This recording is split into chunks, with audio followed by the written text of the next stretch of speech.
वंदे मातरम।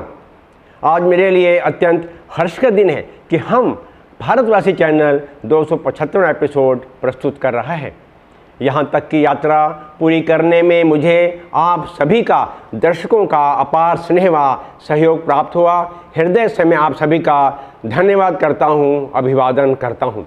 आज का विशेष एपिसोड भारत माँ के महान सपूत, मराठा साम्राज्य के अतुलनीय पराक्रमी, असीम त्याग, विस्मय कारक कारनामों के धनी छत्रपति शिवाजी महाराज के राज्याभिषेक के 350वें वर्ष को समर्पित है। एपिसोड 2 भाग में है। भाग 1 आज और भाग 2 अगले एपिसोड में प्रस्तुत करेंगे। कृपया उसे भी आप अवश्य सुनिएगा। वीर शिवाजी ने रखी थी लाज हमारी शान की, वीर शिवाजी ने रखी थी लाज हमारी शान की। इस मिट्टी से तिलक करो, यह धरती है बलिदान की। इस मिट्टी से तिलक करो, यह धरती है बलिदान की। वंदे मातरम, वंदे मातरम, वंदे मातरम, वंदे मातरम। दक्षिण में छत्रपति शिवाजी ने एक ओर बीजापुर और दूसरी ओर औरंगजेब से हिंदू राज्य को स्थापित करने भारतीय संस्कृति, धरोहर, स्वाभिमान, सनातन धर्म की पुनर्प्रतिष्ठा के लिए संघर्ष किए। शिवाजी के जन्म के समय भारत देश की स्थिति बड़ी भयानक थी। समूचा वैभव पैरों तले रौंदा जा रहा था। मुगल शासकों द्वारा मंदिरों को नष्ट किया जा रहा था। गायों का वध, गुलामी ने स्वत्व की भावना को समाप्त कर दिया था। सारा समाज व्यथित और दुखी था। छत्रपति शिवाजी का जन्म पुणे के उत्तरी क्षेत्र जुम्मार नगर में शिवनेरी दुर्ग में पिता शाहजी भोंसले व राजमाता जीजाबाई के घर 19 फरवरी सन 1627 को हुआ था।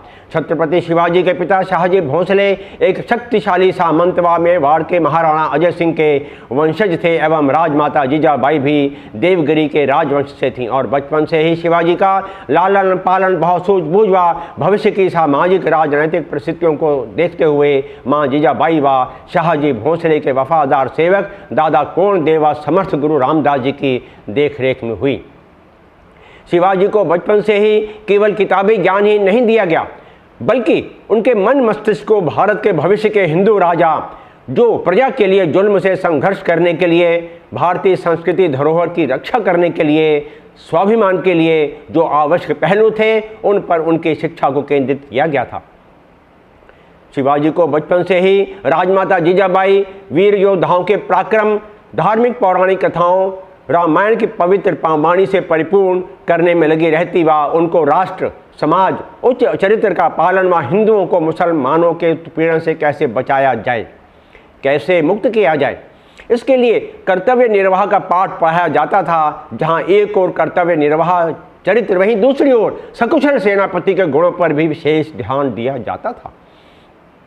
शिवाजी को घुड़सवारी, तलवारबाजी, कुश्ती, भाले के खेल, नदी में तैराकी व प्रकृति प्रेम इत्यादि से परिपूर्ण किया गया। 10 वर्ष की आयु प्राप्त होते ही शिवाजी को प्रशासन के बागडोर की कलाएं भी शाहजी भोंसले के वफादार सेवक दादा कोंडदेव ने सिखानी प्रारंभ कर दी थी। जैसे कि शिवाजी के पिता की जागीर, भवल घाटी की व्यवस्था, सेना का गठन, जनता को न्याय दिलाना, प्रकृति की रक्षा करना, भूमि का राजस्व व्यवस्था इत्यादि में शिवाजी को धीरे धीरे निपुणता प्राप्त होने लगी थी। इस प्रकार किशोरावस्था में ही शिवाजी प्रगति पथ पर अग्रसर होने लगे। साहस, निडरता उनका साथी बना और संचय बुद्धिमत्ता उनकी पूंजी। शिवाजी मीलों स्वयं घुड़सवारी करते, विकट पहाड़ी रास्तों को खोजते, प्रजा का सुख दुख लेते और हम उम्र के बहुत सारे लोगों को मित्र बना लिया जो उनके मर मिटने के लिए तैयार रहते और उनकी सेना का अंग बनते गए। इस प्रकार जहां शिवाजी ने लोगों का दिल जीता, वहीं दूसरी ओर उनको संबोधित भी करते कि हमें हिंदू होने पर गर्व है, यह देश हमारा है, इन विदेशी मुस्लिम सुल्तानों के रहमो करम पर हम क्यों जिए, नहीं जिएंगे। हमें अपना अधिकार लेना चाहिए, क्योंकि यह मुस्लिम शासक हम पर जोर जबरदस्ती करके मुसलमान बनाते हैं, मंदिरों को अपवित्र करते हैं, मंदिरों मूर्तियों को तोड़ते हैं, वह हमारी माताओं बहनों की अस्मत को भी लूटते तथा अपहरण इत्यादि जुल्म व अत्याचार पापाचार करते हैं। हम इसका विरोध एवं निंदा करते हैं और हमें अपनी रक्षा, सुरक्षा, धर्म की रक्षा स्वयं करनी है। देश को इन अत्याचारी शासकों से मुक्त कराना है। अब तलवार उठाने की बारी आ गई है और यह हमें ललकार रही है, स्वाभिमान को धिक्कार रही है। हमें अपनी भूमि धन को प्राप्त करने के लिए और इन अत्याचारी शासकों से जन सामान्य को मुक्त करने के लिए तलवार को म्यान से बाहर निकालना होगा।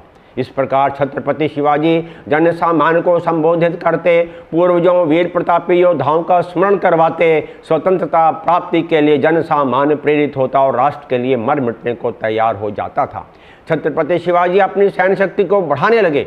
जन सामान्य उनके विचारों और उद्बोधनों से उनकी ओर आकर्षित होने लगा और उन्होंने अपनी ऊर्जा शक्ति से लोगों में प्राण फूंक कर उन्हें शक्तिशाली औरंगजेब के खिलाफ संघर्ष करने के लिए तैयार कर लिया। शिवाजी ने बीजापुर रियासत के तोरण किले पर आक्रमण कर दिया। घमासान युद्ध हुआ, कई सैनिक मारे गए। अंततः किले में भारी क्षति पहुंचाते हुए मराठा सेना अंदर घुस गई और किले पर कब्जा कर लिया। इस प्रकार शिवाजी की यह पहली विजय श्री थी। बीजापुर के सुल्तान मोहम्मद आदिल शाह के लिए छत्रपति शिवाजी महाराज ने कई चुनौतियां खड़ी कर दी थी और आदिल शाह ने अफजल खान सेनापति की अगुवाई में शिवाजी को मारने की व्यूह रचना बना डाली। अफजल खान भारी भरकम सेना लेकर शिवाजी पर हमला बोल दिया, परंतु शिवाजी बिल्कुल भी विचलित नहीं हुए। मुकाबला हुआ, अफजल खान शिवाजी के हाथों मारा गया और सेना मैदान छोड़कर भाग गई। शिवाजी को विजय श्री प्राप्त हुई। इधर बीजापुर सुल्तान और दूसरी ओर औरंगजेब यानी मुगल शासकों से संघर्ष। सन 1660 में औरंगजेब ने अपने चाचा शाइस्ता खान की अगुवाई में शिवाजी पर आक्रमण के लिए भेजा। शिवाजी इस युद्ध में मुगलों के हाथ नहीं आए और शिवाजी के किले पर मुगलों का आधिपत्य हो गया। शिवाजी काफ़ी समय तक किले को पुनः प्राप्त करने की योजना बनाते रहे और एक दिन 15 अप्रैल सन 1663 में उन्होंने पुनः किले पर आक्रमण कर दिया। शाइस्ता खान तो बच गया, परंतु उसके हाथ की उंगलियां कट गईं। उनका बेटा और कई सैनिक मारे गए। शाइस्ता खान के भागने से सारी मुगल सेना भाग खड़ी हुई व शिवाजी ने पुनः पुणे के शिवाजी दुर्ग पर अपना कब्जा कर लिया। इस बीच बीजापुर रियासत से कई युद्ध हुए जिसमें शिवाजी को सफलता प्राप्त हुई और कुछ में हार का सामना भी करना पड़ा, परंतु वह विचलित नहीं हुए, जबकि अब तक उन्हें चारों ओर से दुश्मन सेना ने घेर रखा था। इसी बीच युद्धों में शिवाजी को भारी क्षति हो चुकी थी। सैनिकों को और संपत्ति की भी मुगल सेनापति राजा जय सिंह के आग्रह करने पर शिवाजी राजा जय सिंह और सेनापति दिलेर खां से 11 जून सन 1665 को पुरंदर के दुर्ग पर मुलाकात की। विषय का शेष अंश अगले एपिसोड में प्रस्तुत करेंगे। विनम्रतापूर्वक अनुरोध है कि कृपया उसे भी आप अवश्य सुनिएगा। जय हिंद।